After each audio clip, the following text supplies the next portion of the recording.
That's Carrie Underwood, Mama's song. Dedication to all the mothers out there, and we are celebrating you, and we will be doing that this whole week. We have amazing giveaways for women out there, for mothers out there, and you can even win this gift for your mom. And well, so far we've got 7 winners. 2 walked away with a gift hamper and 5 walked away with a Jolly device. And it's a device that you use. It's not invasive for your menstrual pains. So you just place it on your body and it releases some vibration that eases the pain for you instead of popping all these many pills that we do every single month. And it sort of like relaxes and suits you as well. So all you need to do for you to walk away with a Jolly device is to just tell us your story. How crazy are those days for you? Do you miss work? What do you use to soothe the pain? Does it even work? And we will be definitely giving away 10 more devices. So yeah, get texting 111 that is our SMS line. It's just gonna cost you like a shilingi moja tu, and then tutaweza kupata washindi 10. Sounds nice. Sounds really nice. It's time for our next segment. It's time for Book Circle.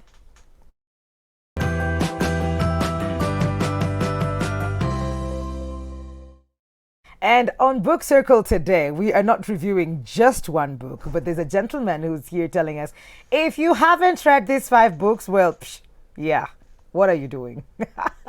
So we're here to find out what those 5 books are. He is so many things all wrapped in one. He's doing an amazing, he's a writer, he's a blogger, he is a podcaster, all of that put together. Welcome to the show, Kevin Miner. Thank you so much. You do a lot. You do this. Please just label yourself with all those things. Watch it. Please show off. It's fine. All right. It's okay. Yeah, it's true. I'm on TV anyway.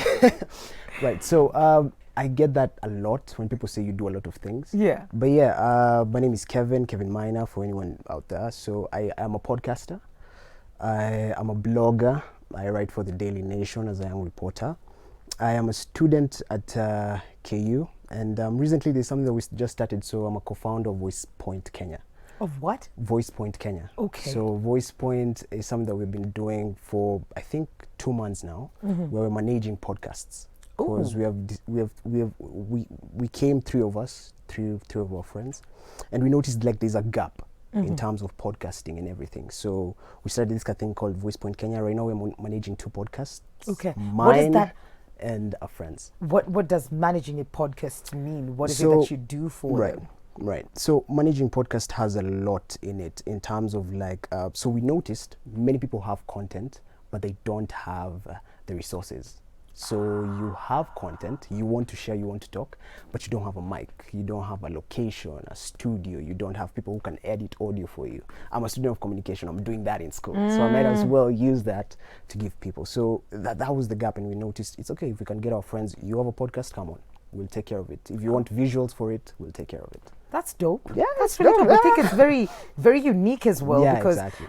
I think I've even met like very young people who really want to get into that space, but they're just like, and then mic zinatokanga wapi? Exactly. Mic siko kwa Exactly. nipatie mic. Niko like, do I walk around with a mic? You know what I mean? Yeah. But so you're doing that for them. So we're doing that for Okay. our peers. And what does your podcast, deal with? What are you about? Okay, so I host a podcast called Kevin's Pod. It's been running for 2 years now, and it's everywhere really. Kevin's Pod is, if you look at the bio, it's just a self-development and growth podcast, plus a book review podcast and a story, African story podcast. So I do solo segments where I just talk about books and taking the nuggets. It's one thing to read a book and get it from an author's perspective. It's another thing to get someone tell you the story of what they got from their perspective through life. So that's what I do on the podcast. Okay.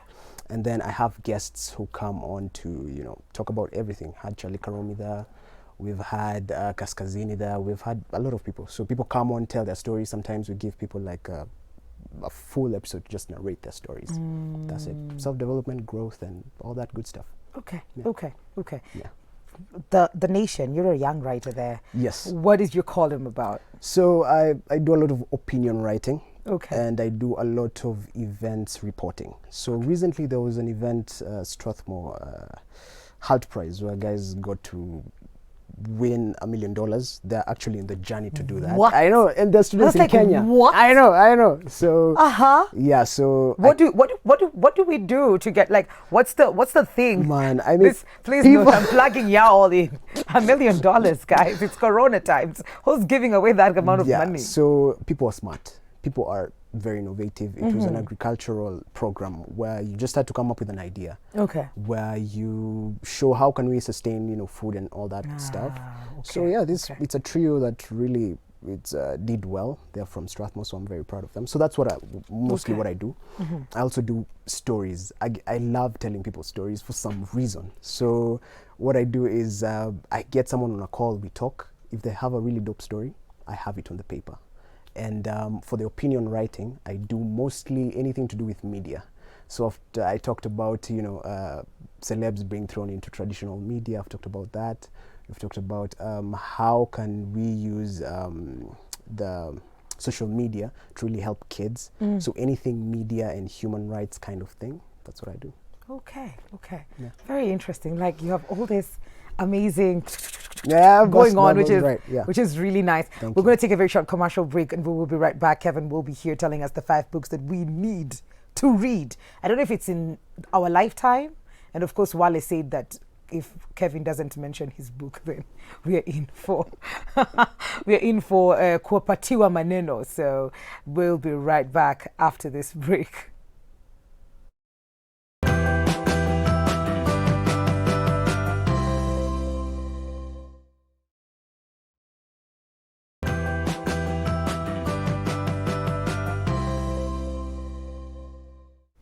Welcome back to Full Circle. On Book Circle today, we have Kevin Miner. He's a podcaster, he's a blogger, he is a writer with a nation. It's life. And it's beautiful. Thank you. You're here today to just tell us about the 5 books, according to you, Yes. that we should read. Yes. Book number 1. So book number 1 is called The Atomic Habits. Yes. By James Clear. Okay. Right. So the Atomic Habits, from the name, Atomic Habits. What I love about this book is that it looks at habits from the minute where it all begins. Because most of us think, building a habit or an action is so big, but this one looks at every single detail as a build up to that. The atom of it. The atom of it. Yeah. So there's a very interesting line that just goes in the book that maybe can summarize all that, and says, until you make the unconscious conscious, it will always control your life, and then you'll call it fate. Right? Yeah. So for many of us, we have this idea of like, hivyo tu ndio niko. I wake up in the morning and check my phone. That's just how I'm built. Hata kwetu kuna kwanga tu hivyo. Hatunanga attention span. Exactly, right? Hivyo tu ndio tuko. Yes. But there are a lot of things that are very, unconscious, that are controlling our lives that we don't know about. Okay. Simple, and he really dives into the aspect of environment. So the basic fact that we have such a beautiful setting, there's that vibe, Yes. circle with Mikali, right? Yes. So the environment precedes your action. Right? I don't know, commercial experience. Like you might go for a journey, you may travel, you didn't go to the washroom, but when you get home and see the clock room, that's it. for some reason it calls, I'm good to go here. right now. Exactly. Yeah. So our environment really does prompt us to act in a certain way, or behave in a certain way. So if he looks at it, it's not about self-control. Sometimes you tell people, you have this bad habit, so you're a bad person. You're not a bad person. It's never about self-control. It's just about putting yourself in positions that won't make you fall into those bad habits. Okay. So if you want to eat healthier, put a bowl of apples on your table. You'll see how often you'll take that. If you want to not check your phone in the morning, don't put it next to your bed. That's it. Yeah. So Atomic Habits, I definitely recommend, my number 1 book in the list. So this is in order of importance, according to you. Yes. So this is the number 1. Number 1, Atomic Habits. And did it do something for you when you read it? Were there some things that you looked at your life and you're just like, yes, yeah, this in needs fact, to go? What I like about the book is many self-help books are very about do this and do that. Yeah. The author is very clear in this book. You can take my advice or not, but I will promise you, whatever you read, you will see it as a reflection in your life. So it's amazing, because it's a guy who had a brain problem and he had to build good habits to help him through life, literally. So yeah, recommend that, number 1. Okay. Yes. Number 2. Number 2 is a book that I love called How to Win Friends and Influence People by How to Win Friends How to Win Friends and Influence People. By Dale Carnegie. Right?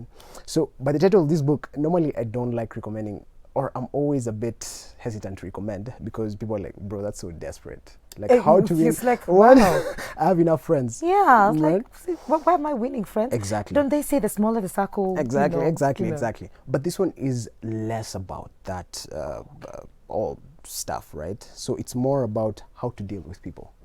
So when I read it, obviously I'm reading it from a content creator's perspective, and it's more of like as a business person or as a content creator, even as a Switch TV, right? Yeah. You're looking to grow your audience. So many a times we look at it in terms of numbers. We don't look at it in terms of we're dealing with people. We're dealing with human beings. So when you open the book, one of the first lines is that whenever you're dealing with people, remember that you're not dealing with creatures of logic. You're dealing with creatures of emotions. Right? Okay. So in everything you do, if you can tap into someone's emotions, Yes. that's it. Okay. Right? Okay. That's it. So Okay. it goes on to show you how can you be more kind to people, remembering people's names. How do you remember people's names, right? And it goes a long way. And it goes a long way. When somebody just calls you out of a crowd, Exactly. and just like, he knows my name. Exactly. Like, you remember me from that? Yeah. Exactly. So it has all that. And one thing I like about it, it's, when I talk about business and content creators, most of us, like I said, we're looking at numbers. How big can we grow? How can we, outweigh our competitor? But whenever you're trying to build something, whenever you're trying to get people to believe in your idea, in fact, that's the thing. Don't sell your product, sell your belief. Okay. Right? So look at the best ads that are in the game. They don't necessarily show their product, Nike. They show people running, because this is what you're vibing. Exactly. The experience. They show you the belief. This is what we believe. We believe when people come together, and it uses a very good example of Martin Luther in his days when he was, making that speech. There was no social media, but people would travel 1,000 miles to see these guys because they shared in a belief. Not because he was speaking, they shared in a belief. So it's mind-blowing. I love that book. Oh goodness. Right. And it's true, when you're in the business world, Yes. you deal with people, Exactly. which most of us do. Yeah. Then this is important for you to know that Yes. it's not just people, It's not. what they feel. Exactly. When you tap into that, then you sell to them. Exactly. Okay. And it makes you appreciate even the tiny audience, 10 people. Yes. Because those are people Yes. that are really appreciating your stuff. Oh, I hope our politicians read this thing so they read this book. Right. Wow. Okay. Yes. That's number 2. That's number 2. Yes. Number 3 is Welcome to Adulting. Okay. Now, obviously, I'm a young dude growing up. This book I would recommend to any person growing up, especially if you're a young person. Just take this book. Even if you're mature, just take it. You might have missed some things while growing up. So Welcome to Adulting has everything you need to know about adulting, from money, saving money, from career. It's written by a pastor, and sometimes when people see that, they're like, oof, pastor, religion. But I can promise you it has nothing to do, with all that deep religion stuff. There are few quotings of the Bible, but that should not deter you from reading it. So maybe just to touch on a point about this book is the look on dating. Oh. Right? Okay. So dating is a big thing in life, and people don't know that, or people take it lightly. In Nairobi, si nzuri sana. Ogopa. So one of the ideas he shares in the book, his name is Jonathan Pokluda. He says, love is not a feeling, it's an action. Right? So that sounds very basic, but until you understand it, you will never really appreciate it. So love is not a feeling. It's not an action. Right? I mean, it's an action. It's an action, right? So if, say for example, feelings, you feel hungry, it might change the next minute. You feel tired, it might change the next minute. Yeah. So when people look at it, and these are things that, like I said, these are very unconscious things that we grow up with, that you never know these are our new stuff until you read them. And so when you look at love, someone telling you they love you, they might not mean it unless they show you that they do. That's true. Right? Yeah. So that's one of the things that I loved about the book, aside from finding your purpose and really knowing, in whatever religion you are in, spiritually, how can you really align yourself to be rooted with your principles, but still let yourself control your life, even though you have that, inbuilt growing up system that you've grown up with, that people might say, since you grew up with toxic parents, you will end up finding a toxic person. Yeah. How can you break that? Okay. That book is very, very insight, very, very. It gives so many insights on how you can do exactly that. Okay, I feel like it's powerful. It's and an amazing book. Even when you talk about the things that you have highlighted from the book, Yeah. and it's a good thing that you should. I think it's better if you read early, if you have the chance to just start as you grow. Yeah. But even as an adult, I think it's something, because you might be, like, say for example, the dating bit, you might just be doing that in your 40s. Exactly. It's important to just know that yeah. these feelings come and go, and that love is a constant and it's a choice, and it's something that you choose to do every other day, even when you don't feel like it. Yeah. Just like, but I made a conscious decision that I will choose this person, that I will love this person. Exactly. And most of the times when you're young, we don't do that. Just like, oh my God, I felt so nice when I see him. When I'm angry, I don't want to see him. Exactly. But when you're married, that is not an option. You'll just have everything to see them. changes. Yes. Yeah. Yes. Yeah. Okay. That's number 3. So that's number 3. Yes. Number 4, it's a book that this book has been read by a lot of people, with people that I've talked to. It's called The 5 a.m. Club, right, by Robin Sharma. The first time I ever read a book, it was by this guy, and the first book ever. The first book ever. Whoa. Right? Was what by was that book? Robin Sharma. It was called The Monk Who Sold His Ferrari. I think that's, That book is amazing. Yeah. So The 5 a.m. Club is a build up to that book, but really in terms of giving you methods and all that and whatnot. So from the name, The 5 a.m. Club, it's really about waking up at 5 a.m. Right.